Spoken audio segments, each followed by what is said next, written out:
السلام عليكم ورحمة الله وبركاته. إن الحمد لله نحمده ونستعينه ونستغفره ونعوذ بالله من شرور أنفسنا ومن سيئات أعمالنا من يهده الله فلا مضل له ومن يضلله فلا هادي له وأشهد أن لا إله إلا الله وحده لا شريك له وأشهد أن محمدا عبده ورسوله يا أيها الذين آمنوا اتقوا الله حق تقاته ولا تموتن إلا وأنتم مسلمون يا أيها الناس اتقوا ربكم الذي خلقكم من نفس واحدة وخلق منها زوجها وبث منهما رجالا كثيرا ونساء واتقوا الله الذي تساءلون به والأرحام إن الله كان عليكم رقيبا يا أيها الذين آمنوا اتقوا الله وقولوا قولا سديدا يصلح لكم أعمالكم ويغفر لكم ذنوبكم ومن يطع الله ورسوله فقد فاز فوزا عظيما أما بعد فإن خير الحديث كتاب الله وخير الهدي هدي محمد صلى الله عليه وسلم وشر الأمور محدثاتها وكل محدثة بدعة وكل بدعة ضلالة وكل ضلالة في النار. أعوذ بالله من الشيطان الرجيم. بسم الله الرحمن الرحيم. والفجر وليال عشر والشفع والوتر. মহান আল্লাহর সমস্ত প্রশংসা যে আল্লাহ পাক রব্বুল আলামিন উম্মতে মুসলিমার উপর বাইতুল্লাহর হজ ফরজ করেছেন। দরুদ ও সালাম নাজিল হোক নবী মুহাম্মদ রাসূলুল্লাহ সাল্লাল্লাহু আলাইহি ওয়াসাল্লামের প্রতি, যিনি এই পবিত্র হজ আদায় করেছেন তাঁর সাহাবায়ে কেরামগণকে নিয়ে। আল্লাহুম্মা সাল্লি আলাইহি আল্লাহুম্মা বারিক আলাইহি। আজকে জিলকাদ মাসের 20 তারিখ, আর সামনে মাত্র 10 দিন পরে শুরু হবে জিলহজ মাস।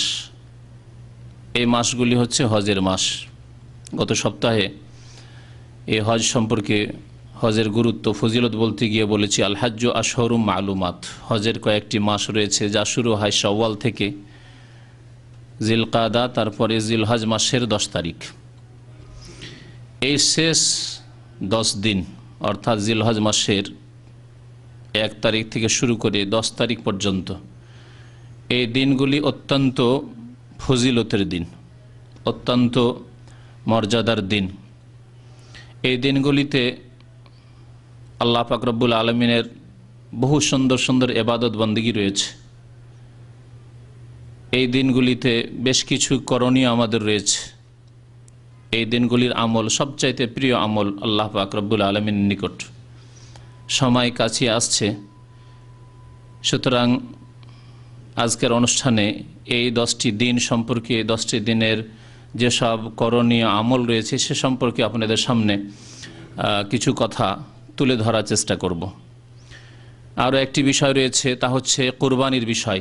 সারা বিশ্বের মুসলিম যারা হজে আসতে পারবেন না তারাও নিজ নিজ ঘরে, নিজ বাড়িতে কুরবানি আদায় করবেন। এই কুরবানির বহু মাসলা মাসাইল রয়েছে, সে সম্পর্কে অনেকে ভুল করে থাকে সঠিক জ্ঞান না থাকায়। সুতরাং আগামী সপ্তাহে আল্লাহ পাক তৌফিক দিলে কুরবানি সম্পর্কে বিশেষভাবে আলোচনা হবে।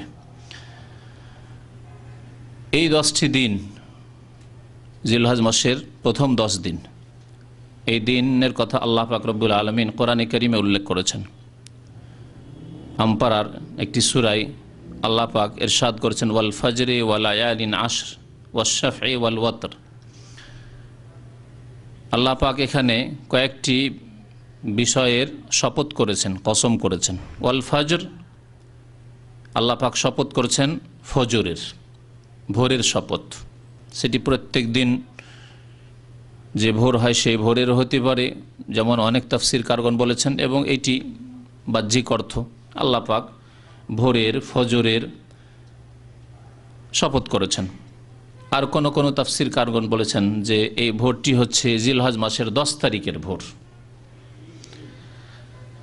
যেই দিনে বড় বড় কাজগুলি শুরু হয় মুসলিম উম্মতের, হাজী সাহেবদের বিশেষ করে, তার কথা অনেকে বলেছেন। তো আল্লাহ পাক রব্বুল আলামিন ফজরের শপথ করেছেন। তারপরে ফজরের আরেকটি অর্থ হচ্ছে ফজরের নামাজ। আল্লাহ পাক এই ফজরের নামাজের বড়ই গুরুত্ব রেখেছেন।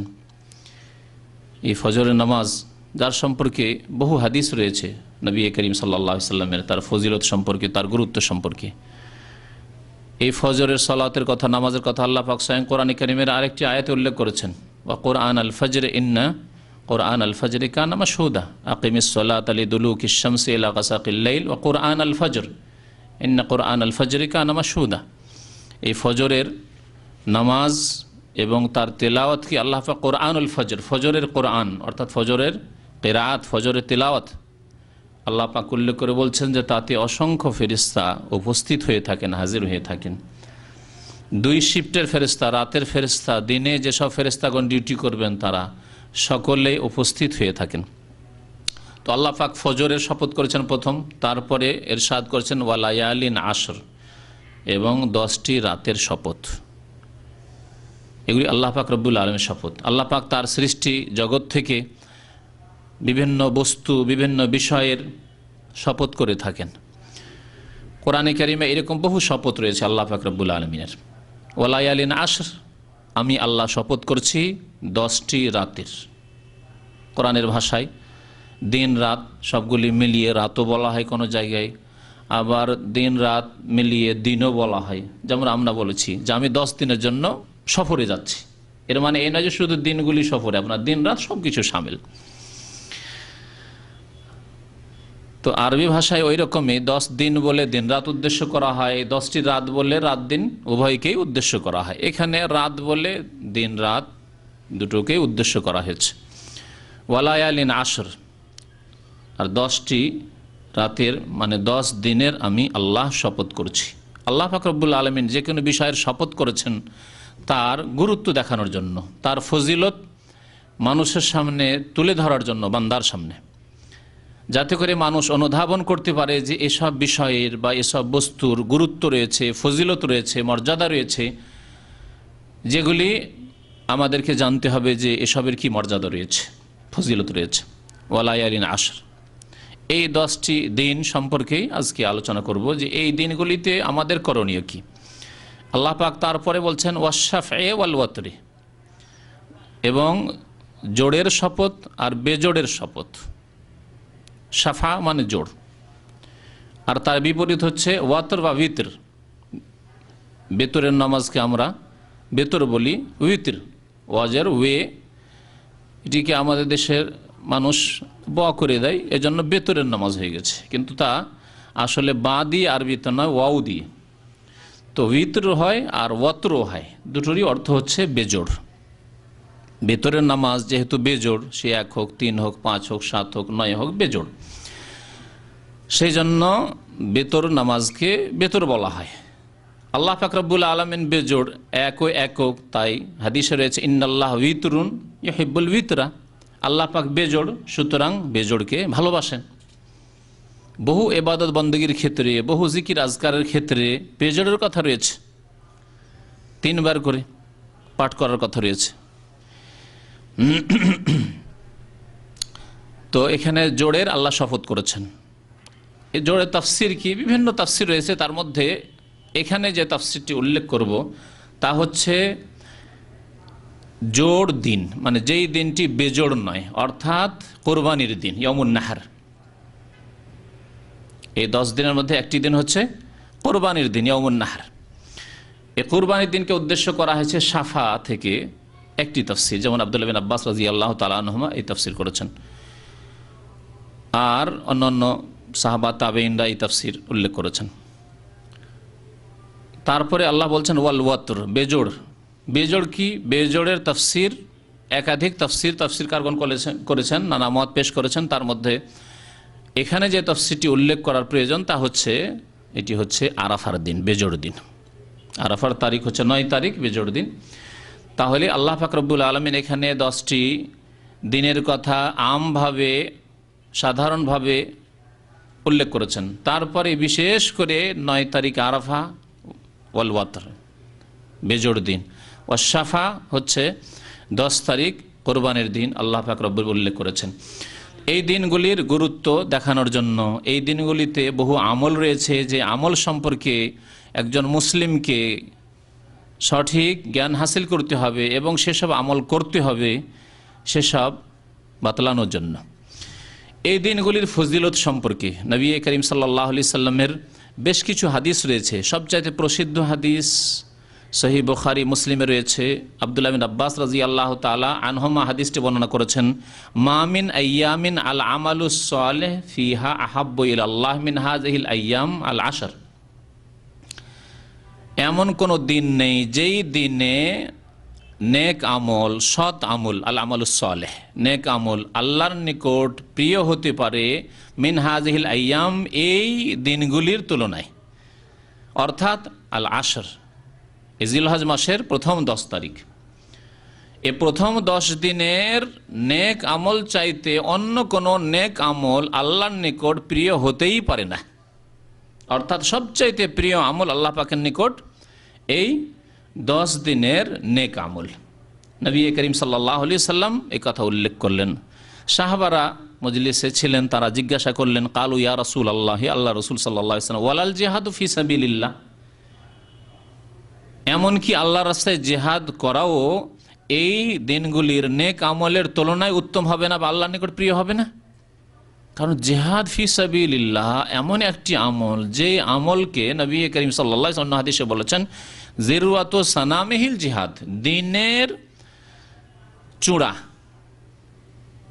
দিনের চূড়া, যেমন ষাঁড়ের চূড়া আছে, পাহাড়ের চূড়া আছে, সবচাইতে উঁচু স্থান তা হচ্ছে কি? জিরওয়াতু সানামিহিল জিহাদ, দিনের সবচাইতে উঁচু স্থান, চূড়া হচ্ছে জিহাদ। যেমন পাহাড়ে অনেকেই চড়েছেন, কিন্তু পাহাড়ের চূড়ায় অনেকে চড়তে পারেন না, তার মধ্যে আমি একজন। জীবনের প্রথম যখন পাহাড়ে চড়ি, তখন চড়তে চড়তে সাথী সঙ্গীরা অনেকে চূড়ায় চড়ার চেষ্টা করে, কেউ কেউ পৌঁছিতে পারলো, আমি পৌঁছিতে পারলাম না। এমন কম্পন শুরু হয়ে গেল যে মনে হয় পড়ে যাব। তখন মধ্য রাস্তা থেকে চড়ার দিকে আর সাহস করতে পারলাম না। ইমানের ক্ষেত্রে আমরা এমনই দুর্বল। যদি বলা হয় ভাই আজকে সারা রাত জেগে ইবাদত বন্দি করতে হবে, নামাজের ইবাদত করতে হবে, জিকির আজকার ইবাদত করতে হবে, অনেকে তৈরি হয়ে যাবেন। ভাই আজকে রোজা রাখতে হবে, অনেকে তৈরি হয়ে যাবেন। এই বছরে হজ করতে হবে, চলেন বেশি বেশি উমরা করতে হবে ইত্যাদি। অনেকে বিদাতি তরিকায় একদিনে গিয়ে 5টা-7টা উমরা করে। তাও যদি বলেন যে 5টা-7টা উমরা করতে হবে, মাসলা জানা নাই যেটি বিদাত, এই নেকির কাজ, অসুবিধা নেই, একদিনে 5টা-7টা উমরা করছে। কিন্তু যদি বলা হয় যে আল্লাহ পাক জিহাদ ফরজ করে দিয়েছেন, এইরকম অবস্থা তৈরি হয়ে গেল যে এখন জিহাদের শর্তগুলি পুরা হয়ে গেছে। আজকাল বর্তমান জামানায় জিহাদের শর্ত পুরা হয়নি, সেই জন্য এই উম্মত এটাকে বাস্তবায়িত করতে পারছে না। শরীয়তে জিহাদ শর্ত সাপেক্ষ রয়েছে এবং তাকে কোনো শক্তি বাতিল করতে পারবে না, কারণ আল্লাহ পাকের এটি বিধান। তবে তার জন্য কিছু শর্ত রয়েছে। এই না যে 2-4 জন যুবক একটু ইসলাম সম্পর্কে কিছু জানলো আর তারপরে আবেগে এসে শুরু করে দিল, আর তার মধ্যে মুসলিমকে মারছে, অমুসলিমকে মারছে, অথবা অমুসলিম মারলো, এমন কাজ করলো যাতে ফিতনা সৃষ্টি করা এবং ক্ষতি ছাড়া লাভ কিছু নেই। ইসলামের 10 টাকার ফায়দা করে কোটি কোটি টাকা লস করে দিল। একজনকে মেরে হাজার হাজার মুসলিমের প্রাণ নাশের ব্যবস্থা করলো। তো এ হচ্ছে ফিতনা এবং ফাসাদ ফিল আরদ।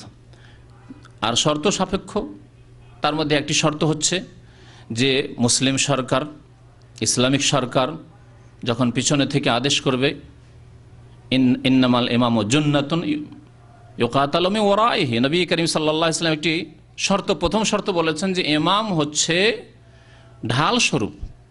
ইমাম অর্থাৎ রাষ্ট্রনেতা, মুসলিম রাষ্ট্রনেতা হচ্ছে ঢাল স্বরূপ, তার পিছনে থেকে লড়াই করতে হবে, জিহাদ করতে হবে। কারণ যদি কোনো রকমের কোনো সাইড এফেক্ট হয়, তাহলে তার কাছে ক্ষমতা আছে, প্রশাসন আছে, বাহিনী আছে, অনেক কিছুই আছে, সম্পদ আছে, সে সেটাকে সামলাতে পারবে। আর 2-4, 10 জন, 20 জন বা 2-4 হাজার জন কি সামলাবেন আপনি? আর ক্ষতি করবেন। তাহলে প্রথম শর্ত হচ্ছে তো জিহাদ ফি সাবিলিল্লাহ শরীয়তে আপন জায়গায়, শরীয়তের দিনের শীর্ষস্থান, উঁচু স্থান রয়েছে। নবী করিম সাল্লাল্লাহু আলাইহি ওয়াসাল্লামকে সাহাবারা জিজ্ঞাসা করলেন, বললেন রাসূলুল্লাহ সাল্লাল্লাহু আলাইহি ওয়াসাল্লাম, ওয়ালাল জিহাদু ফি সাবিলিল্লাহ, এমনকি আল্লাহর রাস্তায় জিহাদ করেও এই 10 দিনের নেক আমলের চাইতে বেশি নেকি করতে পারবে না, এবং আল্লাহ পাকের নিকট জিহাদ ফি সাবিলিল্লাহ এই 10 দিনের আমলের মতো প্রিয় আমল হতে পারে না। ওর চাইতে বেশি প্রিয় আমল হচ্ছে এই 10 দিনের নেক আমল। নবী করিম সাল্লাল্লাহু আলাইহি সাল্লাম এই 10 দিনের নেক আমলের গুরুত্ব এইভাবে দেখালেন, ওয়ালাল জিহাদু ফি সাবিলিল্লাহ। তবে নবী করিম সাল্লাল্লাহু আলাইহি ওয়াসাল্লাম তবে বললেন, ইল্লা রাজুলুন খারাজা বিনাফসিহি ওয়া মালিহি ফালাম ইয়ারজি মিন যালিকা বিশাই। তবে এমন ব্যক্তি, যেই ব্যক্তি আল্লাহর রাস্তায় জিহাদ ফরজ হয়ে গেছে, তার শর্ত পুরা হয়ে গেছে, আর সত্যি সে শরীয়তি জিহাদে বেরিয়েছে, নিজের জান নিয়ে, নিজের মাল নিয়ে, নিজের জীবন নিয়ে বেরিয়েছে এবং ধন সম্পদ, অস্ত্র শস্ত্র যা কিছু লাগে, সম্পদ লাগে নিয়ে বেরিয়েছে, এবং জেহাদের ময়দান থেকে আর ফিরে আসলো না, আল্লাহর রাস্তায় কি হয়ে গেল, শাহাদাত বরণ করলো। যদি আল্লাহর রাস্তায় গিয়ে শহীদ হয়ে যায় তাহলে তার মর্যাদা কোনো আমল দিয়ে পাবে না। নবী করিম সাল্লাল্লাহু আলাইহি সাল্লাম বললেন, এত বড় ফজিলতের কাজ। ইমাম আহমদ রহমতুল্লাহ আলাইহি এই হাদিসটিকে আরেকটি শব্দ দিয়ে উল্লেখ করেছেন, মামিন আইয়ামিন আযামু ওয়ালা আহাব্বা ইলাল্লাহ। এমন কোন মহান দিন নেই এবং প্রিয় দিন নেই আল্লাহ পাকের নিকট, আল আমালু ফিহিন্না মিন হাযিহিল আইয়ামিল আশর, যেই দিনের আমল এই 10 দিনের আমল চাইতে বেশি মহান হতে পারে অথবা আল্লাহর নিকট প্রিয় হতে পারে। ফাআকসিরু ফিহিন্না, সুতরাং এই দিনে তোমরা বেশি বেশি কি করো, ফাআকসিরু ফিহিন্না মিনাত তাহলিল, বেশি বেশি তোমরা লা ইলাহা ইল্লাল্লাহ পড়ো, আল্লাহর জিকির আজকার করো। তাহলিল মানে লা ইলাহা ইল্লাল্লাহ পড়া, ওয়াত তাকবীর এবং আল্লাহু আকবার পড়ো, ওয়াত তাহমিদ এবং আলহামদুলিল্লাহ পড়ো। নবী করিম সাল্লাল্লাহু আলাইহি সাল্লাম এই 3টি কথা বলেছেন। দেখুন, এই 3টি কথা বলেছেন এবং এর প্রতি আমলও করেছেন, সাহাবায়ে কেরামের প্রতি আমল করেছেন। এই জন্য এই দিনগুলির তাকবীর হচ্ছে আল্লাহু আকবার, আল্লাহু আকবার, লা ইলাহা ইল্লাল্লাহ, আল্লাহু আকবার, আল্লাহু আকবার, ওয়ালিল্লাহিল হামদ। দেখলেন, এতে আল্লাহু আকবার, আল্লাহু আকবার তাকবীর হলো, লা ইলাহা ইল্লাল্লাহ তাহলিল হলো, আর ওয়ালিল্লাহিল হামদ, আল্লাহর জন্য সমস্ত প্রশংসা, হামদ হয়ে গেল। এই হাদিসের ওপর আমল এইভাবে হয় আপনার। এর মানে এই নয় যে মানে জিকিরের যেসব বিদাতি অনুষ্ঠান হয়ে থাকে ভারত বাংলাদেশে, সেই জিকিরকে উদ্দেশ্য করার হয়নি। সুন্নতি জিকির আমাদের দেশের মানুষরা ছেড়ে দিচ্ছে, আর যারা জিকির করে তারা বিদাতি জিকির করে, আর যারা করে না তারা কিছুই করে না। 2 ভাগে বিভক্ত হয়ে গেছে। কিছু লোকেরা সুন্নত ছেড়ে দিয়েছে, জিকিরের ক্ষেত্রে ও জিকিরই করে না, বিদাতিও করে না, সুন্নতিও করে না, এই একটি ভুল। আর কিছু লোকেরা জিকির করে কিন্তু সেই জিকির কোনো কাজে আসে না, কারণ সেই জিকির বিদাতি জিকির, নবী করিম সাল্লাল্লাহু আলাইহি সাল্লামের জিকির করে না। মান আমিলা আমালান লাইসা আলাইহি আমরুনা ফাহুয়া রাদ্দুন, কেউ যদি আমল করে, জিকির আজকার করে, কিন্তু নবী করিম সাল্লাল্লাহু আলাইহি সাল্লামের তরিকা অনুযায়ী না হয়, তাহলে সেটি প্রত্যাখ্যাত। সুতরাং এইসব জিকির মারদুদ, প্রত্যাখ্যাত, আল্লাহ পাকের দরবারে কবুল হবে না, বরং এর পরিণাম জাহান্নাম হবে। কুল্লু বিদাতিন দালালা কুল্লু দালালাতিন ফিন্নার। সম্মিলিত জিকির, চিৎকার করে জিকির, তারপর অসম্পূর্ণ বাক্য দিয়ে জিকির, ইল্লাল্লাহর জিকির, আল্লাহ শব্দ দিয়ে শুধু আল্লাহু আল্লাহর জিকির, বা হু হুর জিকির, লতিফার জিকির, আর জিকিরের শরীরকে এই করতে হবে সেই করতে হবে, কলব থেকে এইভাবে ফাস আনফাসের জিকির, হাবসে নাফসের জিকির, সব বিদাতি জিকির, সব বিদাতি জিকির। নবী করিম সাল্লাল্লাহু আলাইহি ওয়াসাল্লাম আরাফার দিন সম্পর্কে বলেছেন, ইবনে হিব্বানে হাদিসটি রয়েছে, জাবের রাদিয়াল্লাহু তাআলা আনহু বর্ণনা করেছেন, আফজালুল আইয়ামে ইয়াউমে আরাফা, সমস্ত দিনগুলির সবচাইতে উত্তম দিন, শ্রেষ্ঠ দিন হচ্ছে আরাফার দিন। আরাফার দিন, এই ফজিলতগুলি যখন সামনে রাখা যায় একদিকে, আর একদিকে যখন আপনি লাইলাতুল কদরের ফজিলত, রমজান মাসের শেষ 10 দিনের ফজিলত সামনে রাখবেন কোরআন এবং হাদিসের আলোকে, তখন আপনি হয়তো থমকে উঠবেন যে দুটোর মধ্যে কোনটার ফজিলত বেশি। আল্লাহ পাক রব্বুল আলামিন লাইলাতুল কদর সম্পর্কে সূরা নাযিল করে, সূরাতুল কদর, সূরা দুখানের শুরুতে আল্লাহ পাক উল্লেখ করেছেন এই লাইলাতুল কদরের কথা। রমজান মাসের ফজিলত, তারপরে আবার রমজান মাসের শেষ 10 দিনের ফজিলত। তাহলে দুটোর মধ্যে কোনটি বেশি উত্তম, কোন দিনগুলির আমল ইবাদত বন্দেগী আল্লাহর নিকট বেশি প্রিয়, এই নিয়ে উলামাদের ইখতিলাফ রয়েছে। ইমাম ইবনে তাইমিয়া রাহমাতুল্লাহ আলাইহি এই দুই দিকের যে দলিলগুলি রয়েছে, দুইটি যে ফজিলত রয়েছে, রমজান মাসের শেষ 10 দিনের ফজিলত বা 10 রাতের ফজিলত, আর জিলহজ মাসের প্রথম 10 দিনের ফজিলত, এই দুই দিকের হাদিসগুলিকে, দলিলগুলিকে সামনে রেখে তিনি সমন্বয় এইভাবে করেছেন যে রমজান মাসের শেষ 10 দিনের রাতগুলির আমল সবচেয়ে প্রিয় আল্লাহর নিকট এবং উত্তম, আর জিলহজ মাসের দিনগুলির ইবাদত বন্দেগী আল্লাহ পাকের নিকট সবচেয়ে বেশি প্রিয়। সুন্দর সমন্বয়। আর ভালো করে দেখুন একটু যে রমজান মাসের দিনে রোজার ইবাদত, বাকি রাত্রে আপনার লাইলাতুল কাদার, দিনে লাইলাতুল কাদার নয়। লাইলাতুল কাদার কখন? লাইলাতুল কাদার কদরের রাত, কদরের দিন নয়। তাহলে কদরের রাত রাত্রে রয়েছে, এখানে ফজিলত রাতের রয়েছে। আর এই দিকে সবচাইতে শ্রেষ্ঠ দিন বলা হয়েছে আরাফার দিনকে, যেটি দিন, রাত নয়। তারপরে ইয়াউমুল হজ্জুল আকবর, যেই দিনে হজের অধিকাংশ আমলগুলি করা হয় সেগুলি দিনে, 10 তারিখে ইয়াউমুন নাহর, কুরবানির দিনে, রাত্রে নয়। এই দিনে 4টি আমল করা হয়। জামরাকে পাথর মারা, হাজী সাহেবদের কাজ বলছি। তারপরে কোরবানি করা, মাথা মুন্ডন করা, বাইতুল্লাহর তওয়াফ করা, সাই করা। তাহলে হজের অধিকাংশ কাজগুলি এই 10 তারিখে হয়। তো এই জিলহজ মাসের প্রথম 10 দিনের ফজিলত বেশি এবং দিনের আমলগুলি আল্লাহ পাকের নিকট বেশি শ্রেষ্ঠ, উত্তম। আর রমজান মাসের শেষ 10 রাতের নফল ইবাদত বন্দেগী আল্লাহ পাকের নিকট বেশি শ্রেষ্ঠ এবং উত্তম। এই জিলহজ মাসের প্রথম 10 দিনে কি কি আমল করতে পারেন? এই দিনগুলি তো রয়েছে ইসলামের একটি ফরজ, ইসলামের একটি স্তম্ভ আদায় করা, তা হচ্ছে বাইতুল্লাহর হজ করা। বাইতুল্লাহর হজ, যদিও হজের মাস, আপনি হজ শুরু করে দিতে পারেন আগে থেকে, কিন্তু এই জিলহজ মাসের প্রথম 10 দিন ছাড়া হজ সম্পূর্ণ হবে না। আগে করলেও হবে না, পরে করলেও হবে না। এই 10 দিনে অধিকাংশ আমলগুলি আপনাকে আদায় করতে হবে। নবী করিম সাল্লাল্লাহু আলাইহি ওয়াসাল্লাম বলেছেন, আল হজ্জ আরাফা, আসল হজ হচ্ছে আরাফায় অবস্থান করা।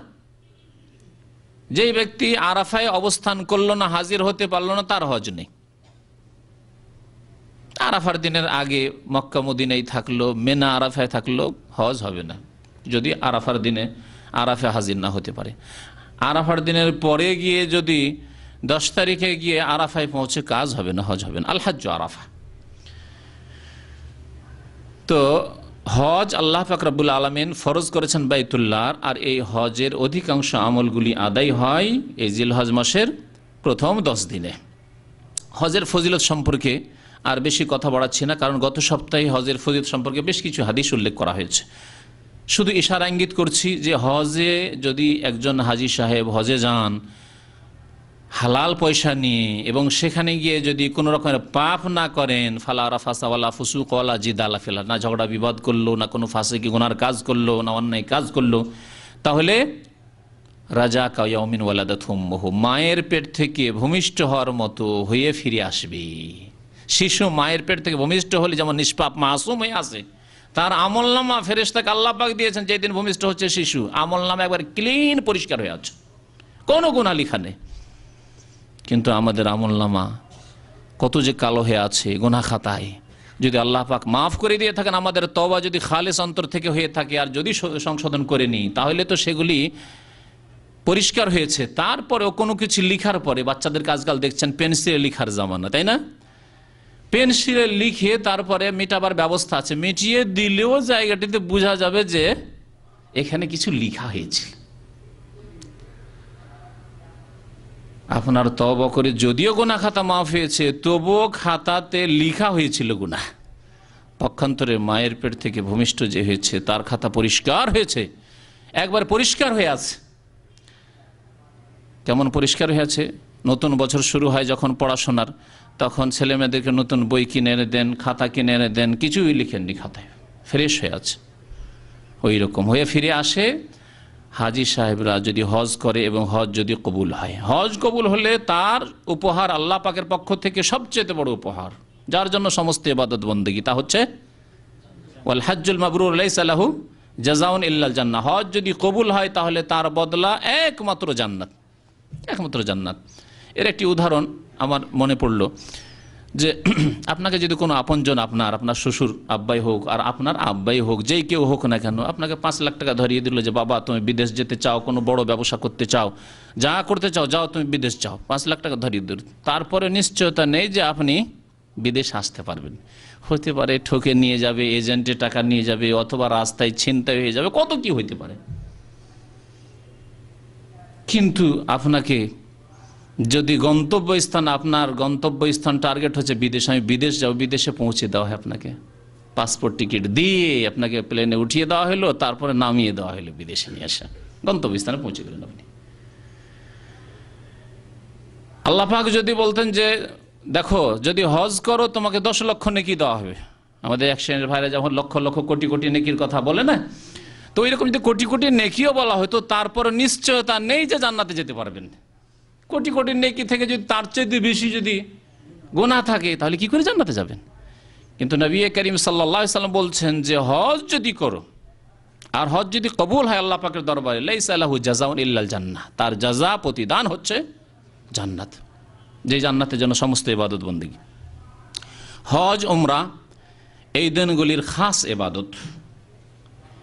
উমরা যদিও সারা বছর করা যায়, কিন্তু হজের সাথে আল্লাহ পাক রব্বুল আলামিন উমরাকে মিলিয়ে দিয়েছেন। একটি হাদিস রয়েছে, দাখালাতিল উমরাতু ফিল হজ্জি ইলা ইয়াউমিল কিয়ামাহ। নবী করিম সাল্লাল্লাহু আলাইহি ওয়াসাল্লাম যখন হজে গেলেন, তার আগে জাহিলি জামানে মুশরিকরা হজের মৌসুমে উমরা করতো না।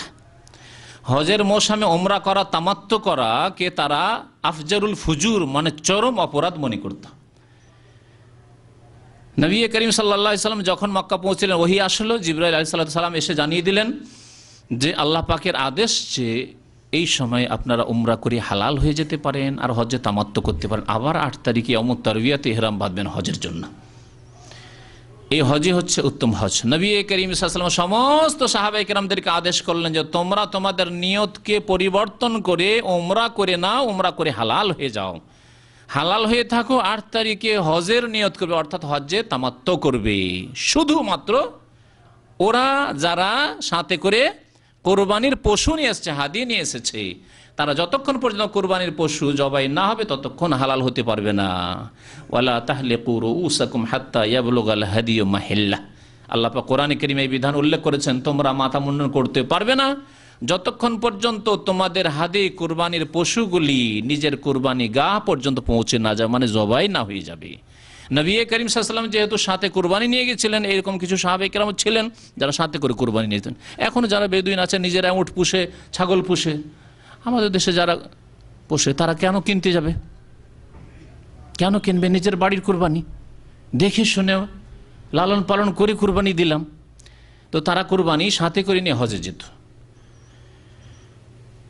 ওরা শুধু হালাল হতে পারবে না, ওরা যে নিয়ত করেছে সেই নিয়তই থাকবে, অর্থাৎ হজ্জে কিরান, উমরা, এবং কি করবে? উমরাকে ঢুকিয়ে নেবে, কিন্তু মধ্যখানে হালাল হতে পারবে না। উমরা এবং হজ একসাথে নিয়ত করবে। আর বাকি যারা হালাল হতে পারবে, যাদের সাথে হাদি নেই, তাদের সবাইকে হালাল হয়ে যেতে বললেন নবী করিম সাল্লাল্লাহু আলাইহি ওয়াসাল্লাম।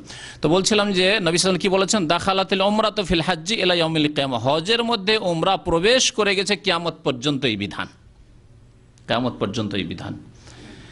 তারপর আমাদের দেশের বিদাতীদের কিছু সংশয় দূর করার প্রয়োজন রয়েছে। অনেকে প্রশ্ন করে, তাদের কিতাবাদিতে আমার মনে হয় এইরকম ভ্রান্ত ফতুয়া আছে, ভিত্তিহীন ফতুয়া আছে, কোনো দলিল নেই, যে বছরে নাকি কয়েকদিন উমরা করা জায়েজ নয়।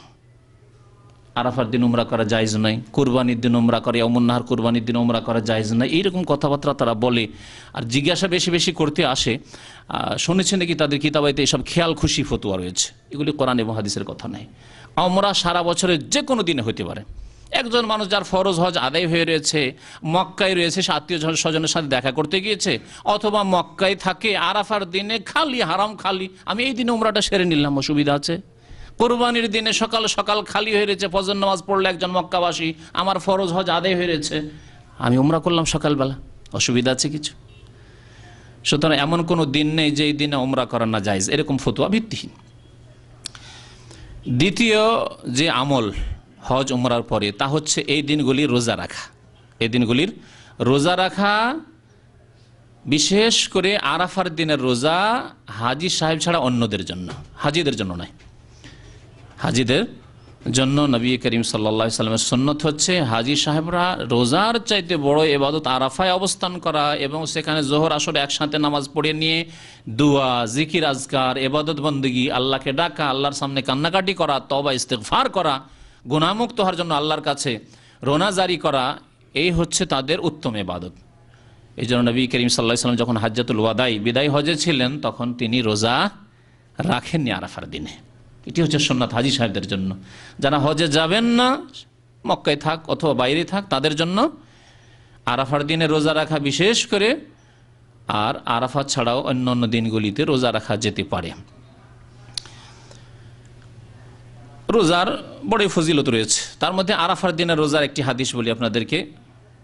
মুসলিম শরীফে হাদিসটি রয়েছে। আবু কাতাদা রাদিয়াল্লাহু তাআলা আনহু হাদিসটি বর্ণনা করেছেন, সিয়ামু ইয়াউমি আরাফা আহতাসিবু আলাল্লাহ আন ইউকাফিরা সানাতাল্লাতী ক্বাবলাহু ওয়াল্লাতী বাদাহু। আরাফার দিন রোজা সম্পর্কে নবী করিম সাল্লাল্লাহু আলাইহি ওয়াসাল্লাম বলছেন যে আমি আল্লাহর কাছে আশা করি, আহতাসিবু আলাল্লাহ, আল্লাহর কাছে আমি আশা করি যে এই আরাফার একটি রোজা দিয়ে অতীতের 1 বছরের গুনাহ মাফ হবে, আর আগামী বছরের গুনাহ মাফ হবে, 2 বছরের গুনাহ মাফ হবে, সাগীরা গুনাহ, ছোট গুনাহ মাফ হয়ে যাবে। আহলে সুন্নাত ওয়াল জামাত, হানাফি, শাফি, মালিকি, হাম্বলি সমস্ত উলামায়ে কেরাম আহলে সুন্নাত, তাদের আকীদা হচ্ছে এই যে যতগুলি ফজিলতের বিষয় রয়েছে, উযু করলে গুনাহ মাফ হয়, নামাজ পড়লে গুনাহ মাফ হয়, নামাজ পড়তে মসজিদে পায়ে হেঁটে গেলে কদমে কদমে গুনাহ মাফ হয়, হ্যাঁ, ইত্যাদি ইত্যাদি বহু ফজিলত রয়েছে। অনেক ইবাদত বন্দেগীর ফজিলত যে রয়েছে, হ্যাঁ, তারপরে রোজা রাখলে অতীতের গুনাহ মাফ হয়, লাইলাতুল কদর, শবে কদর করলে অতীতের গুনাহ মাফ হয়, আপনার এইভাবে যেসব ফজিলত রয়েছে, তারাবি পড়লে অতীতের গুনাহ মাফ হয়। এসবের অর্থ কি? ছোট গুনাহ মাফ, সাগীরা গুনাহ মাফ হয়। বড় গুনার জন্য এসব নেক আমলের সাথে, নফল ইবাদত বন্দেগীর সাথে অথবা ফরজ ইবাদত বন্দেগী হোক, তার ফজিলত রয়েছে, তার সাথে কি করতে হবে? তওবা শর্ত রয়েছে। তওবা মানে সংশোধন করে ফিরে আসা, আপনি গুনাহ মুক্ত হন, প্রতিজ্ঞা করেন যে এইরকম গুনাহ আর করবো না, তাহলে কাবিরা গুনাহ মাফ হবে খালিস অন্তর থেকে। তারপর আপনার জীবনটা আমলের ক্ষেত্রে উন্নত হোক, সুন্দর হোক, দেখা যাক যে সত্যি আপনি নেক হয়েছেন, ভালো মানুষ হয়েছেন, আপনার কথাবার্তায়, চলা ফিরাই, আচার আচরণে বোঝা যাচ্ছে না লোকটি সংশোধন হয়েছে। এটি হচ্ছে ভালো লক্ষণ যে আপনার তওবা হয়েছে আল্লাহর দরবারে। আর যদি কেউ মুখে বলে যে আমি তওবা করে নিয়েছি, কিন্তু তার এখনও নামাজের ত্রুটি, এখনও অশ্লীল কথা, এখনও অশ্লীল দৃশ্য দেখে, অশ্লীল ছবি দেখে, এখনও পাপ করতে থাকে, তাহলে তার তওবা হয়নি, সে মিথ্যুক এই ক্ষেত্রে, আল্লাহর সাথে সে সত্যবাদী নয়। তো নবী করিম সাল্লাল্লাহু আলাইহি সাল্লাম কি বলেছেন আরাফা রোজা সম্পর্কে? যে 2 বছরের ছোট গুনাহ মাফ হয়ে যাবে, বড় গুনার জন্য তওবা করলে তার সাথে আশা করা যায় যে মাফ হয়ে যাবে। উলামায়ে কেরামরা এই জন্য বলছে ওয়ুরজাল কাবায়ের, আল্লাহর কাছে আশা করা যায় যে নেক আমলগুলির সাথে আরাফার দিন রোজার সাথে যদি আল্লাহর কাছে তওবা করে তো কাবিরা গুনাহ মাফ হয়ে যাওয়ারও আশা রয়েছে, মাফ হয়ে যাবে ইনশাআল্লাহ তাআলা। বলছিলাম যে এই আরাফার দিন ছাড়াও 1 তারিখ থেকে শুরু করে 8 তারিখ 9 তারিখ পর্যন্ত রোজা, 10 তারিখে শুধু না, কোরবানির দিনে রোজা রাখা, 2 ঈদের দিন, ঈদুল ফিতর, ঈদুল আজহার দিনে রোজা রাখা নবী করিম সাল্লাল্লাহু আলাইহি সাল্লাম নিষেধ করেছেন। তো এই 9 দিনের রোজা, এই সম্পর্কে মুসনাদে আহমদ একটি হাদিস রয়েছে।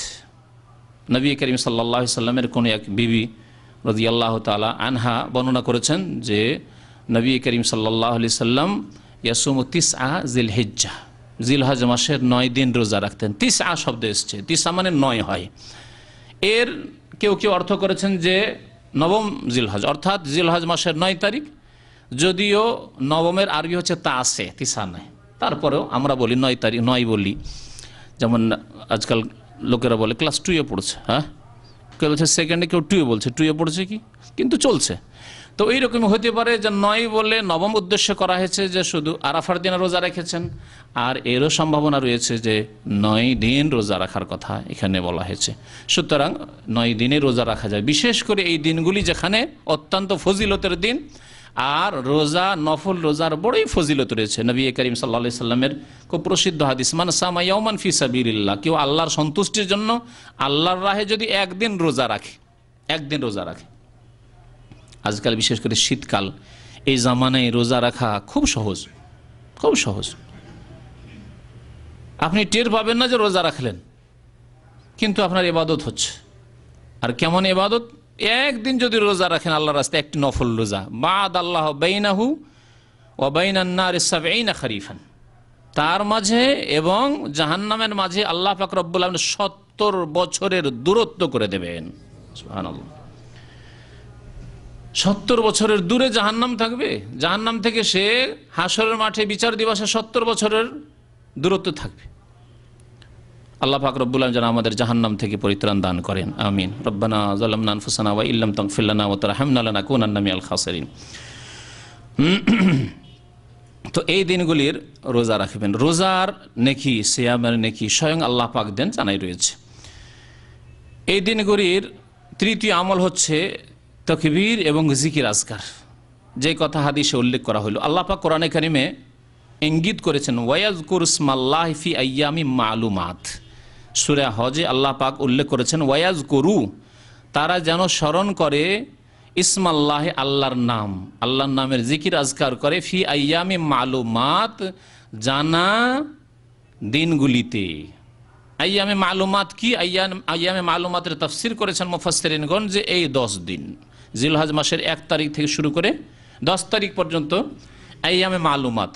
আর কোরআনে কারীমের আরেকটি আয়াতে আল্লাহ পাক বলেছেন আইয়ামে মাদুদাত বলেছেন, ওয়াজকুরুল্লাহ ফি আইয়ামিম মাদুদাত ফামান তাআজ্জালা ফি ইয়াওমাইন ফালা ইসমা আলাইহি ওয়া মান তাআখারা ফালা ইসমা আলাইহি। ওখানে আল্লাহ পাক ওয়াজকুরুল্লাহ, তোমরা আল্লাহর জিকির আজকার করো, আইয়ামে মাদুদাত, গণনাকৃত দিনগুলিতে। মাদুদাত, আদাদ মানে গণনা, মাদুদাত মানে গণনাকৃত। মাদুদাতের তাফসীর করেছেন আইয়ামে তাশরিক দিয়ে 11, 12, 13 জিলহজ মাদুদাত। আর মালুমাত হচ্ছে 1 তারিখ থেকে নিয়ে 10 জিলহজ পর্যন্ত। আল্লাহ পাক রব্বুল আলামিন 1 থেকে 10 পর্যন্ত জিকির আজকার করতে বলেছেন, আর 11, 12, 13 আইয়ামে তাশরিকেও জিকির আজকার করতে বলেছেন, হাজী সাহেবদেরকে বিশেষ করে। তো তাকবীর এবং জিকির আজকার করার কথা, তাকবীর বললাম, এই দিনগুলি তাকবীরের কথা। এই তাকবীর শুধু লুকায়িত না, আজকালকার জামানায় এই সুন্নতটি প্রায় শেষ হতে যাচ্ছে। আরব দেশে তো একটু শোনা যায় কিছু দিনদার মানুষ, এবং এই সুন্নতের প্রচার কিছুটা আছে, তারপরও প্রায় শেষ হতে যাচ্ছে। আর আমাদের দেশে তো মানুষ জানেই না, আলেম ওলামারা পর্যন্ত আমল করে না। অথচ সাহাবায়ে কেরামরা বাজারে চলে যেতেন। আব্দুল্লাহ বিন ওমর রাদিয়াল্লাহু তাআলা আনহুমা, তারপরে আবু হুরায়রা রাদিয়াল্লাহু তাআলা, হাদিসের বর্ণনাকারী, তারা বাজারে চলে যেতেন এই দিনগুলিতে। বাজারে কোনো তাদের প্রয়োজন থাকতো না, আর বাজারে গিয়ে উচ্চ স্বরে তারা জিকির করতেন। তাহলে এই জিকিরগুলি যখন তারা উচ্চ স্বরে করতেন, তাহলে উচ্চ স্বরে করা যাবে, সম্মিলিত নয়, তবে উচ্চ স্বরে আওয়াজটা শুনিয়ে, যাতে শুনলে আশেপাশের লোক বুঝতে পারে যে হ্যাঁ জিকির আজকার অন্যরা করছে, আমাকে করা উচিত, স্মরণ করিয়ে দেওয়ার জন্য।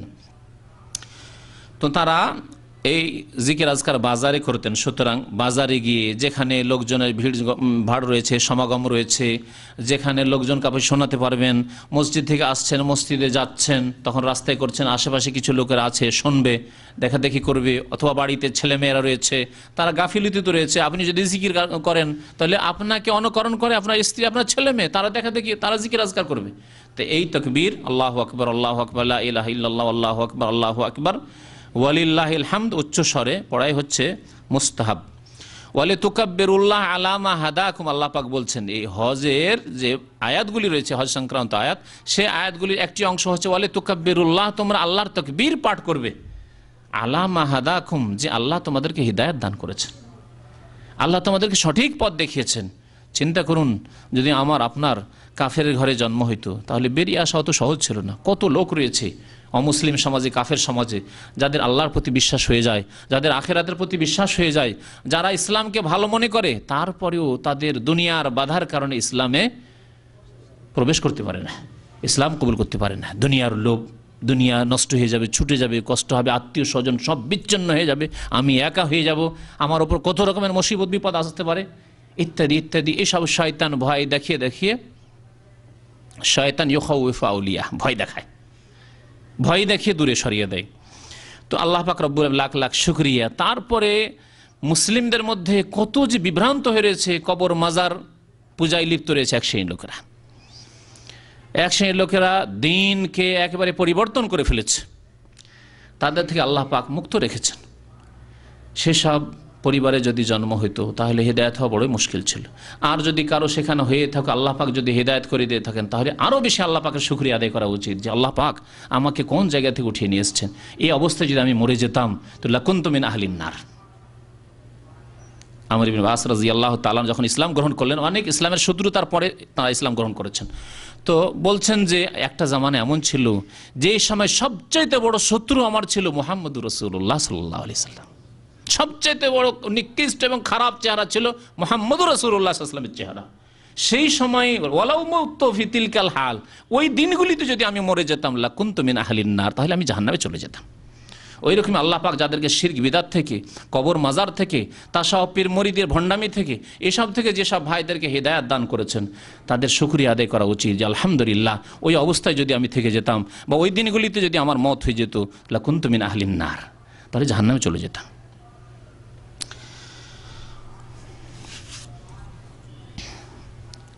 চতুর্থ বিষয় হচ্ছে যে তওবা ইস্তেগফার করা।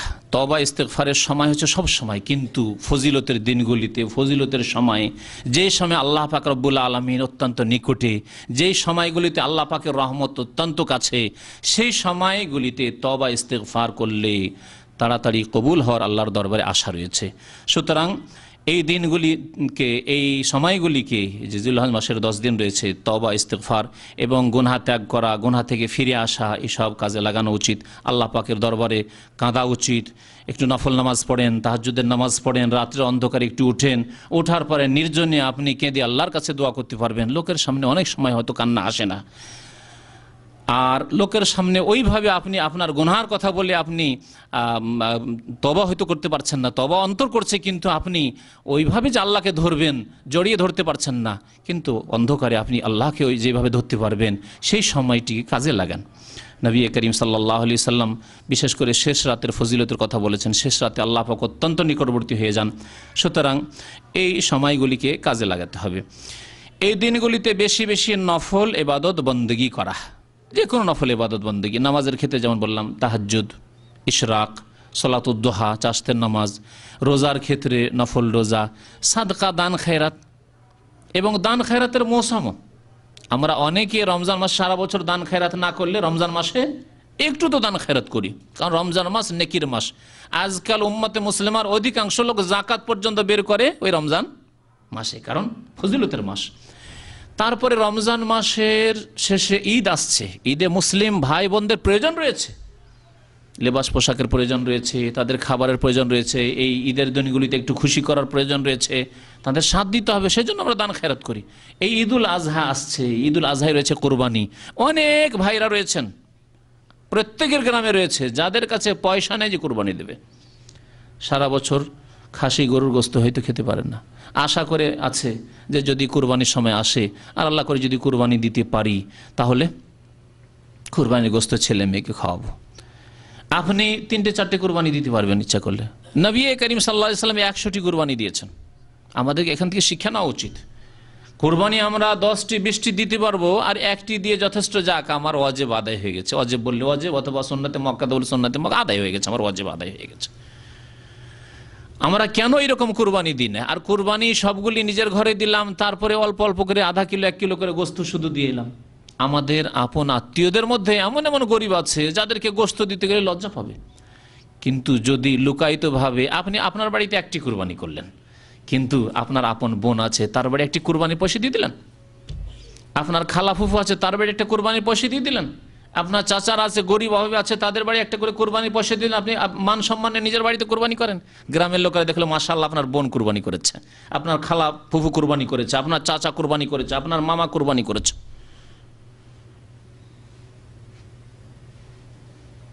তো এইভাবে এই সময় এই নেক আমলগুলি করার চেষ্টা করতে হবে। আল্লাহ পাক রব্বুল আলামিন আমাদেরকে অনেক নিয়ামত দিয়েছেন। এমন কোনো মানুষ নেই যারা প্রবাসী যাদের খেয়ে দেও কিছু টাকা পয়সা বাঁচে না।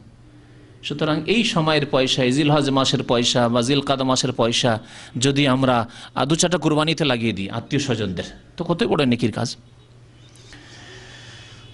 বেশি বেশি নফল ইবাদত বন্দেগী করা, এবং এই দিনগুলির আল্লাহ পাক রব্বুল আলামিনের একটি প্রিয়, অত্যন্ত প্রিয় আমল হচ্ছে ইহরাকুদ্দম, মানে রক্ত প্রবাহিত করা, কি কুরবানি করা। রক্ত প্রবাহিত করা একটি হাদিস রয়েছে। এটি হচ্ছে আল্লাহ পাক রব্বুল আলামিনের নিকট অত্যন্ত প্রিয় আমল। মক্কার মুশরিকরা, আরবরা নবী করিম সাল্লাল্লাহু আলাইহি সাল্লামের আসার পূর্বে তারা কুরবানি করত। কুরবানি করে মনে করতো এই কুরবানির গোশত আর কুরবানির রক্ত আল্লাহকে পৌঁছে, সুতরাং আর আল্লাহকে পৌঁছলে তো ওসিলা লাগে, কবর পূজারীদের মতো, মাজারপন্থীদের মতো ওসিলা মাধ্যম লাগে। মাজারপন্থী কবর পূজারীদের ওসিলা হচ্ছে পীর ওলি আর ওই কবর মাজার। আর মক্কার আরবের মুশরিকদের ওসিলা ছিল দেবী দেবতাল, হোবাল, লাত, উজ্জা, মানাত, 360টি মূর্তি কাবার চারিদিকে। তারা করতো কি, ওই রক্ত মাংসগুলি নিয়ে গিয়ে গোশতগুলো রেখে দিত, মূর্তির সামনে রেখে দিত, আর রক্তগুলি ওই সব মূর্তিকে মাখিয়ে দিত, কাবা শরীফের ভিতরে দেওয়ালে মাখিয়ে দিত, এসব করত। আল্লাহ পাক আয়াত নাজিল করলেন কোরআনে কারীমের, নবী করিম সাল্লাল্লাহু আলাইহি ওয়াসাল্লামের বললেন, ইয়ানালাল্লাহ লুহুমুহা ওয়ালা দিমাউহা ওয়ালাকিন ইয়ানালুহু তাকওয়া মিনকুম।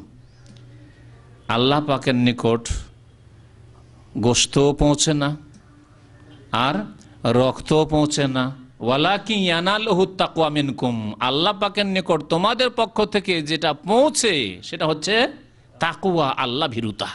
আল্লাহকে কে কত ভয় করো, কে কত গুনাহ থেকে বেঁচে থাকো, তাকওয়া মানে গুনাহ থেকে বেঁচে থাকা, কে কত পরহেজগার, কে কত পাপ মুক্ত, কে কত বেশি তওবা করে গুনাহ মুক্ত হতে পেরেছ, এইটুকু আল্লাহ পাক দেখেন। নবী করিম সাল্লাল্লাহু আলাইহি ওয়াসাল্লাম বলেছেন, ইন্নাল্লাহা লা ইয়ানজুরু ইলা সুওয়ারিকুম ওয়ালা ইলা আজসাদিকুম, আল্লাহ পাক না তোমাদের রূপ চেহারা দেখেন, না তোমাদের দেহ বডি দেখেন, ওয়ালাকিন ইয়ানজুরু ইলা কুলুবিকুম ওয়া আমালিকুম, তবে আল্লাহ দেখেন তোমাদের কলব, হৃদয়ের অবস্থা, যে অন্তরে আল্লাহ পাকের মহব্বত আছে কিনা, আল্লাহ পাকের দিকে অন্তর আপনার ধাবিত কিনা, অন্তরে আল্লাহ পাকের ভয় আছে কিনা, তাকওয়া আছে কিনা, অন্তরে গুনাহ থেকে বেঁচে থাকার আগ্রহ আছে কিনা, অন্তরে নেক আমলের আগ্রহ আছে কিনা। ও আমালেকুম, তোমাদের অন্তরে দেখেন আর আমল দেখেন। অন্তরে যদি সততা থাকে তাহলে আমলেও সততা আসবে। শুধু অন্তর সাফ আর আমল নেই, এটি মিথ্যুকদের কথা, মিথ্যুকদের কথা। আজকাল এক শ্রেণীর শিক্ষিত মিথ্যুকরা বলে যে শুধু দাড়ি রাখলেই হবে, শুধু নামাজ পড়লেই হবে, হ্যাঁ, শুধু এই টুপি লাগালে হবে, শুধু এই করলে হবে, মানে যারা দিনদার মানুষ তাদের সমালোচনা করতে হবে। দাড়ি রেখে এই করে সেই করে, হ্যাঁ, নামাজ পড়ে আর এই করে সেই করে, আমি ওইসব না করলে আমার অন্তর পরিষ্কার। এরা মিথ্যুক, এরা মিথ্যুক সমাজের। নবী করিম সাল্লাল্লাহু আলাইহি ওয়াসাল্লাম বলেছেন, অন্তর যদি সৎ থাকে তাহলে তার সত্যায়ন করবে তার আমল, তার সার্টিফাই করবে, তাসদিক করবে আমল। আল ঈমান মা ওয়াকারা ফিল কলব ওয়া সাদ্দাকাহুল আমাল, নবী করিম সাল্লাল্লাহু আলাইহি ওয়াসাল্লামের কথা। ঈমান কার নাম? যেটা হচ্ছে অন্তরে যেটা শক্ত হয়ে বসে যায়, কেউ ছিনিয়ে নিতে পারবে না, লোহা দিয়েও ছিনিয়ে নিতে পারবে না, শাস্তি দিয়েও ছিনিয়ে নিতে পারবে না ঈমানকে, আর স্বর্ণ চাঁদি দিয়েও ছিনিয়ে নিতে পারবে না, টাকা পয়সা দিয়ে ডুবিয়ে দিলেও ছিনিয়ে নিতে পারবে। এই হচ্ছে ঈমান। ভয় দেখিও নয় আর প্রলোভন দিয়েও নয়, এমন শক্ত হয়ে ঈমান বসেছে। আর ওয়াসাদ্দাকাহুল আমাল, এবং এর তাসদিক করবে, সার্টিফাই করবে, সত্যায়ন করবে তার আমলে যে সত্যি তোমার অন্তরে ঈমান আছে। ঈমান যদি থাকে তাহলে এই পা মসজিদে হেঁটে যেতে বাধ্য, ঠান্ডায় হোক আর গরমে হোক, শীতে হোক আর অন্ধকারে হোক, যে কোনো অবস্থায় মসজিদে যাবে ফজরে। আর বলছে আমার অন্তরে আল্লাহর খুব মহব্বত আছে, আমার অন্তর খুব পরিষ্কার মুসলিম ভাই বোনদের জন্য, ইত্যাদি ইত্যাদি, অথচ আমল তার সততার প্রমাণ দেয় না, মিথ্যুক সে।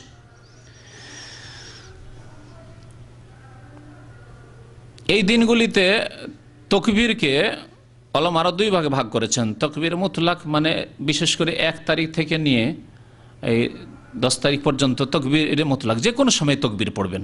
আর আইয়ামে তাশরিকগুলিতে তকবীরে মুকাইয়াদের কথা বলেছেন, অর্থাৎ নামাজের পরে বিশেষ করে এই আমলটি এদেশে আছে, এখানকার ওলামাদের ফতোয়া যে এই তকবীরগুলি সবসময় হবে না। 11, 12, 13 তারিখে যে তকবীরগুলি হবে আইয়ামে তাশরিকে, সেই তকবীরগুলি হবে ফরজ নামাজের পরে, যেন দেখা যায় যে নামাজের পরে বেশি তকবীর শুরু হয়। এখানে এই সুন্নতের আমল রয়েছে। এই দিনগুলির একটি বড় ইবাদত হচ্ছে কোরবানি করা। কোরবানি করা, হাজি সাহেবরা কোরবানি করেন, সেই কোরবানির নাম হচ্ছে হাদি। সেই কোরবানি মেনাতে হইতে হবে অথবা মক্কাতে হইতে হবে। সেই কোরবানি জেদ্দাতেও চলবে না, কারণ অনেকে জিজ্ঞাসা করেন এই ফতোয়া, আত্মীয় আছে জেদ্দায়, বোন আছে বা কেউ আছে জেদ্দায় আছে, আমি হজ করব আর আমার কোরবানি, হজের কোরবানিটা কোথায় করব? জেদ্দায়। তা চলবে না। নবী করিম সাল্লাল্লাহু আলাইহি ওয়াসাল্লাম 100টি উট জবাই করেছেন। কোথায় করেছেন? মেনাতেই করেছেন। তো মেনাতে হাজী সাহেবদের কোরবানি মেনাতে হয় উত্তম, আর যদি মেনায় না করে তাহলে মক্কার হারামের এরিয়াতেই করতে হবে, হুদুদ হারামের মধ্যেই করতে হবে, হুদুদ হারামের বাইরে নয়। বাকি কোরবানি মুসলিম উম্মার যে কোরবানি, যেটি যার সম্পর্ক হজের সাথে নেই, সেই কোরবানির নাম আরবিতে উদহিয়া। আমরা দুটোকে কোরবানি বলি, এই জন্য বুঝতে আমাদের অসুবিধা হয়। কোরআন এবং হাদিসে দুই কোরবানির নাম আলাদা আলাদা। আয়াত পড়ে শুনে ওয়ালা তাহলিকু রুউসাকুম হাত্তা ইয়াবলুগাল হাদি, আল্লাহ বলেছেন হাদি। তো বাইতুল্লাহর উদ্দেশ্যে যেই পশুকে নিয়ে যাওয়া হয় বা হজের সাথে সম্পর্কিত যেই কুরবানি, সেই কুরবানির নাম হচ্ছে হাদি। আর যেই কুরবানি হজের সাথে সম্পর্ক রাখে না, বরং সারা বিশ্বে মুসলিম ভাই বোনরা কুরবানি করছেন নিজ নিজ বাড়িতে বা নিজ নিজ জায়গায়, সেই কুরবানির নাম হচ্ছে উদহিয়া, যার বহু বচন হচ্ছে আদাহি। এজন্য এই ঈদের নাম হচ্ছে ঈদুল আজহা, কুরবানির ঈদ। কোরবানির ঈদ আমাদের দেশে এই ঈদটিকে বকরা ঈদ বলে। বাকার মানে গাভী, গরুর কুরবানি করা ভারত উপমহাদেশে বেশি ভালো মনে করে। বিশেষ করে হয়তো হিন্দুদের পাশাপাশি থেকে ওদের গোমাতা ওরা পূজা করে, আর আমাদের ইবাদত বন্দি হচ্ছে গরু কুরবানি করে আল্লাহ নৈকট্য লাভ। সেই জন্য মনে হয় এই নামটি দেশি নাম পড়ে গেছে বকরা ঈদের নাম। আর শুধু বাকারের ঈদ নয়, এটি যেমন গাভীর ঈদ মানে গরুর ঈদ, তেমনি খাসি দিয়েও, তেমনি ওঁট দিয়েও হতে পারে। ঈদুল আজহা, এই দিনের অত্যন্ত গুরুত্বপূর্ণ ইবাদত হচ্ছে কুরবানি করা। নবী করিম সাল্লাল্লাহু আলাইহি ওয়াসাল্লাম এই কুরবানি করেছেন। তার পূর্বে কুরবানি হচ্ছে এই সুন্নত ইব্রাহিম আলাইহিস সালাতু সালাম খলিলুল্লাহর। তার পূর্বে এই কুরবানি হচ্ছে আদম আলাইহিস সালামের ছেলে হাবিল এবং কাবিলের। আল্লাহ পাক হাবিলের কোরবানি কবুল করেছিলেন তার ইখলাসের জন্য, আর কাবিলের ইখলাসের দুর্বলতার জন্য আল্লাহ পাক তার কোরবানি কবুল করেননি। ইন্নামা ইয়াতাকাব্বালুল্লাহু মিনাল মুত্তাকিন। ওই রকমই মনে রাখতে হবে, মুসলিম উম্মতের অনেকের কোরবানি কবুল হবে না। আল্লাহ পাক যারা মুত্তাকি, সংযত, গুনাহ থেকে বাঁচতে চায়, তাকওয়ার ভিত্তিতে কোরবানি করেছে, তাদের কোরবানি আল্লাহ কবুল করবেন। আর যারা গোশত খাওয়ার জন্য, আরে ছেলে মেয়ে আছে, গোশত খাওয়াইতে হবে না, গোশত খাওয়াইতে হবে, সেই জন্য কোরবানি তো গোশত খাওয়াই হবে। আর একটি বিষয় রয়েছে, যারা কুরবানি করবেন তারা এই দিনগুলিতে চুল নখ কাটবেন না, বা শরীরের কোনো অংশ চামড়া বা কিছু প্রয়োজনে কাটবেন না। নবী করিম সাল্লাল্লাহু আলাইহি ওয়াসাল্লাম নিষেধ করেছেন। মুসলিম শরীফের হাদিস, উম্মে সালামা রাদিয়াল্লাহু তাআলা আনহা বর্ণনা করছেন যে নবী সাল্লাল্লাহু আলাইহি ওয়াসাল্লাম ইরশাদ করেছেন, ইযা রাআইতুম হিলালা জিলহিজ্জাহ, যখন জিলহজ মাসের চাঁদ দেখে নেবে, তাহলে চাঁদ দেখার পর, ওয়া আরাদা আহাদুকুম আন ইউদাহিয়া, তোমাদের কেউ কুরবানি করতে ইচ্ছুক, তাহলে যেই ব্যক্তি কুরবানি করবে ইচ্ছুক সেই ব্যক্তির জন্য এই বিধান। তার অধীনস্থ স্ত্রী রয়েছে, ছেলে মেয়ে রয়েছে, তাদের জন্য না। আমাদের মানুষের কিন্তু সবার জন্য। বাড়িতে কুরবানি হচ্ছে, হ্যাঁ, নখ চুল কাটবে না, কেউ কাটবে না, ছেলে মেয়েও কাটবে না, এটি শরীয়তি বিধান না। শরীয়তি বিধান হচ্ছে যে ব্যক্তি কোরবানি করতে, উজহিয়া করতে ইচ্ছুক, তাহলে হাজী সাহেবরা এহরাম বাঁধার জন্য করবেন। হজে যাচ্ছেন একজন, 5 তারিখে 6 তারিখে এখান থেকে বের হচ্ছেন, তার আগে আপনি পরিষ্কার পরিচ্ছন্ন হবেন, নখ কাটবেন, চুল কাটবেন, যা কাটবেন কাটবেন, অপরিজনের চুল রয়েছে ইত্যাদি এসব পরিষ্কার করবেন। তো কোরবানি যারা করবে তারা ফালইউমসিক আন শারিহি ওয়া আজফারিহি, দুটি কথা বলেছেন, সেই ব্যক্তি যেন চুল না কাটে আর নখ না কাটে। অন্য হাদিসে রয়েছে, অন্য ভাষা, ফালা ইয়াখুজ মিন শারিহি ওয়ালা মিন আজফারিহি হাত্তা ইউদাহিয়া, কোরবানি করা পর্যন্ত যেন নখ অথবা চুল থেকে কিছুই না নেই, মানে কিছুই না কাটে, যেই ব্যক্তি কুরবানি করতে ইচ্ছুক তার জন্য। এটা কেন? এতে হেকমত কি রয়েছে? এতে হেকমত ওলামারা উল্লেখ করেছেন যে যারা হাজী সাহেব এবং হাজী সাহেবরা যে কুরবানি করার উদ্দেশ্যে সেখানে গেছেন, তাদের সাথে সাদৃশ্যতা, তাদের মতো হওয়ার চেষ্টা করা। আরে হাজির নাই হতে পারলাম, কিন্তু কমপক্ষে হাজির মতো তো হই, হাজির মতো হই। আল্লাহর নেক বান্দা, আল্লাহর ওলি যদি নাও হইতে পারি, কমপক্ষে আল্লাহর ওলিদের, আল্লাহর নেক বান্দাদের, সাহাবাই কেরাম, তাবেঈনদের, আইম্মাই কেরামদের মতো তো হওয়ার চেষ্টা করি, তাতে আল্লাহ পাক গুনাহ খাতা মাফ করে দিবেন। ঠিক তেমনি হজে যেতে পারলেন না, হয়তো হাজি হতে পারলেন না, কিন্তু হাজিরা যেমন এহরামের অবস্থায় চুল কাটতে পারে না, নখ কাটতে পারে না, আপনিও বাড়িতে কুরবানি করবেন, আপনিও এই 10টা দিন চুল কাটবেন না, নখ কাটবেন না। এখানে আরেকটি ভুল আমাদের দেশে রয়েছে, এই 10 দিনে এমনকি মোরগ মুরগি জবাই করবে না। মেহমান আসে, ডিম খুঁজে বেড়ায় মেহমানকে খাওয়াবার জন্য, দেখেছেন? এরকম করে জাহেল মূর্খদের ফতোয়া যে কিছুই কাটা যাবে না এই দিনে, ভুল কথা।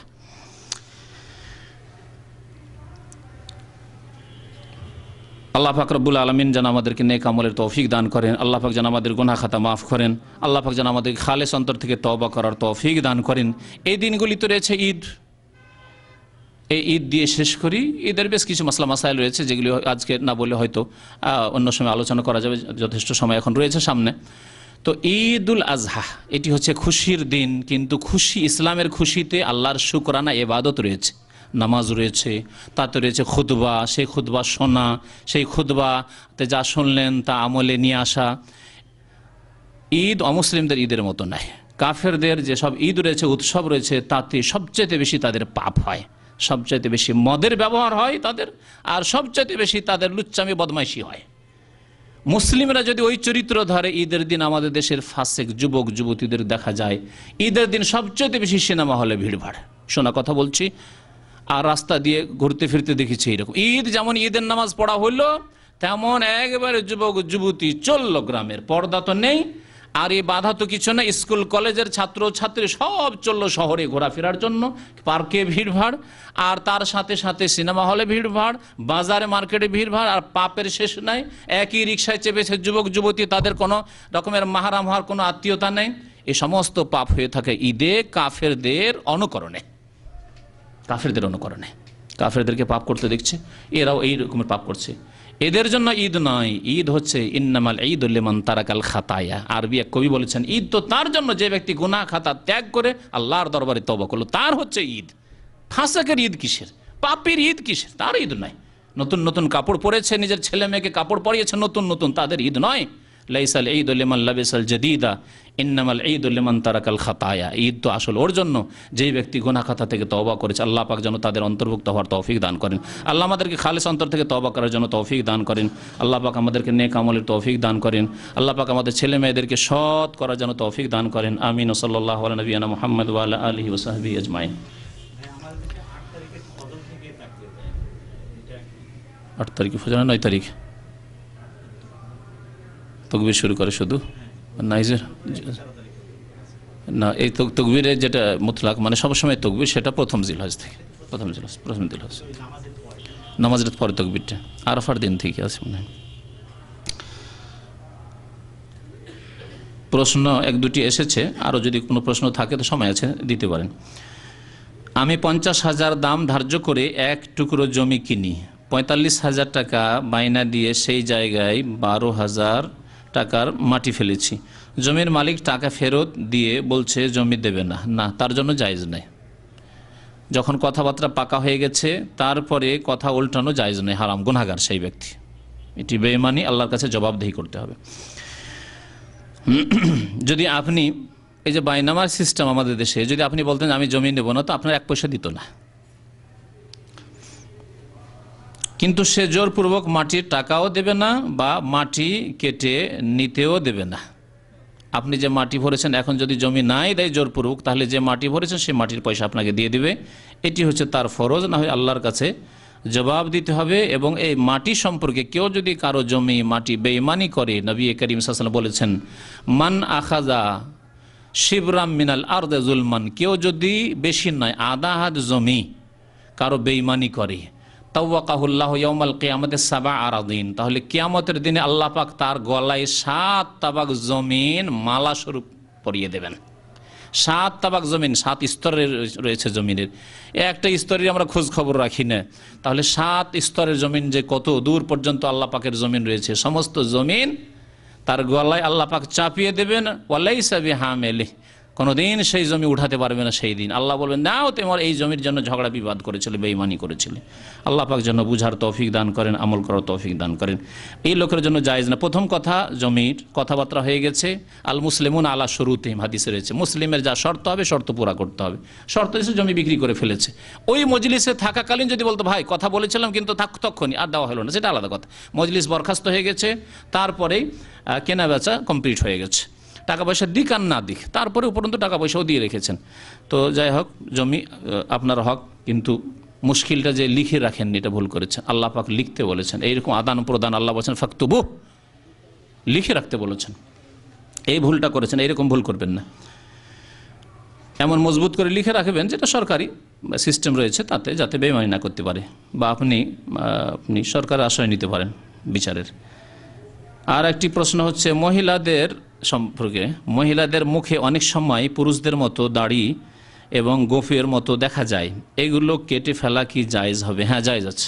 এই সম্পর্কে ফোকাহায়ে কেরাম, উলামায়ে কেরামরা আলোচনা করেছেন এবং বলেছেন যে মহিলাদের যদি কিছু দাড়ির মতো অথবা গোফের মতো কিছু আসে তাহলে সেগুলি কেটে পরিষ্কার বা উঠিয়ে যেভাবে হোক, যাতে ক্ষতি না হয়, সায়েন্টিফিক দিক থেকে উঠিয়ে নিতে পারবে বা যেভাবে পরিষ্কার করে যাতে ভালো পরিষ্কার হয়, পরিষ্কার করে নিতে পারবে। কারণ মহিলাদের সৌন্দর্য বাড়ানোই হচ্ছে বাঞ্ছনীয় তার স্বামীর জন্য, সুতরাং এগুলি উঠিয়ে নিতে পারবে। আর এগুলি থাকা সৌন্দর্যতে বাধা এবং তাদের শরীয়তের এরকম বিধান নেই, গোফ রাখা বা দাড়ি রাখার বিধান নেই, সুতরাং সেগুলি উঠিয়ে নিতে পারবে।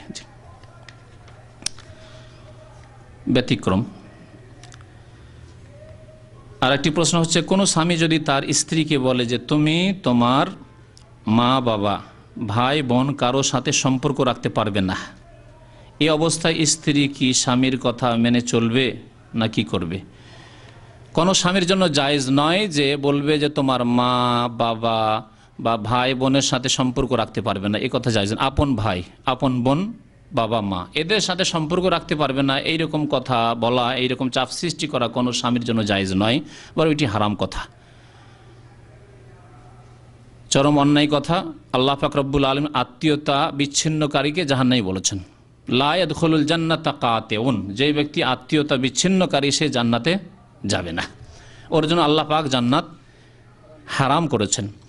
তো সুতরাং এমন কাজের জন্য জবরদস্তি করবে না। তবে যদি এইরকম হয় যে তার শ্বশুর বাড়িতে গেলে ফিতনার আশঙ্কা আছে, হয়তো সেখানে আগে স্কুল জীবন বিবাহর আগে কারোর সাথে কোনো রকম হয়তো কোনো সম্পর্ক ছিল, সুতরাং এর থেকে বাঁচানোর জন্য সে যেতে দিতে চায় না, তাহলে যেতে দেবে না, কিন্তু আসতে দেবে তাদেরকে।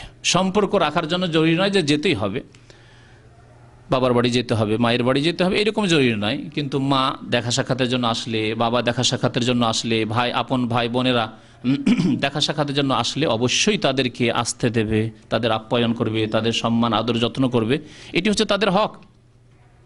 নবী করিম সাল্লাল্লাহু আলাইহি ওয়াসাল্লাম একটি হাদিস রয়েছে যে আহাক্কু মা উকরিমা আলাইহি রাজুলু ইবনাতুহু ওয়া উখতুহু,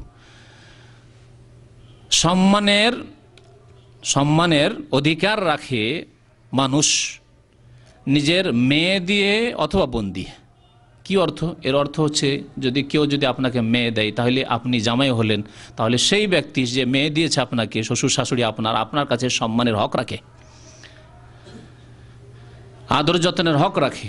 এইরকমই কেউ যদি বোন দিয়ে থাকে আপনাকে, তাহলে সেই ব্যক্তি আপনার কাছে সম্মানের অধিকার রাখে, আপনার বাড়িতে আসবে, নিজের বোনের কাছে আসবে, নিজের বোনের কাছে ভাই হোক অথবা বোন হোক, অথবা মেয়ের কাছে আসবে, আব্বা আম্মা আসবে, তারা দেখা সাক্ষাৎ করে যাবে। যদি ওখানে গেলে ফিতনার আশঙ্কা থাকে তাহলে, আর যদি ফিতনার আশঙ্কা না থাকে অথবা সাথে করে আপনি নিয়ে গেলেন, অসুবিধা নেই। আর একটি দিক হচ্ছে, এটা উল্লেখ করা দরকার, অনেক সময় হয় যে শ্বশুর শাশুড়ি হয়তো জামাইয়ের উপরে জুলুম করেছে, অনেক সময় টাকা পয়সার ক্ষেত্রে বেইমানি করে থাকে, টাকা পয়সা বেইমানি করেছে, এরকম ঘটনা অনেক সময় ঘটে। টাকা পয়সা আমি জানি এরকম লোককে যে শ্বশুরের নামে অ্যাকাউন্টে টাকা পাঠিয়েছে, বেইমানি করে নিয়ে গেছে, কোনো হিসাব নেই।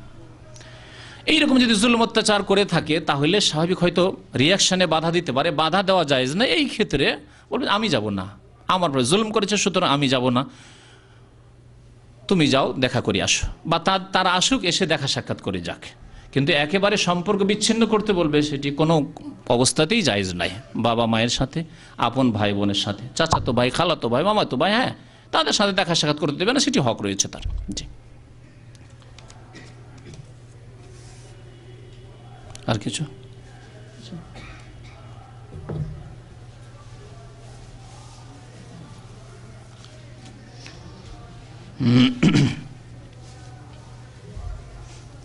হজ সম্পর্কে কোনো প্রশ্ন থাকলে করেন, আর না হলে জানো। সাল্লাল্লাহু আলাইহি ওয়া সাল্লাম মুহাম্মদ ওয়া আলা আলিহি ওয়া সাহবিহি আজমাইন।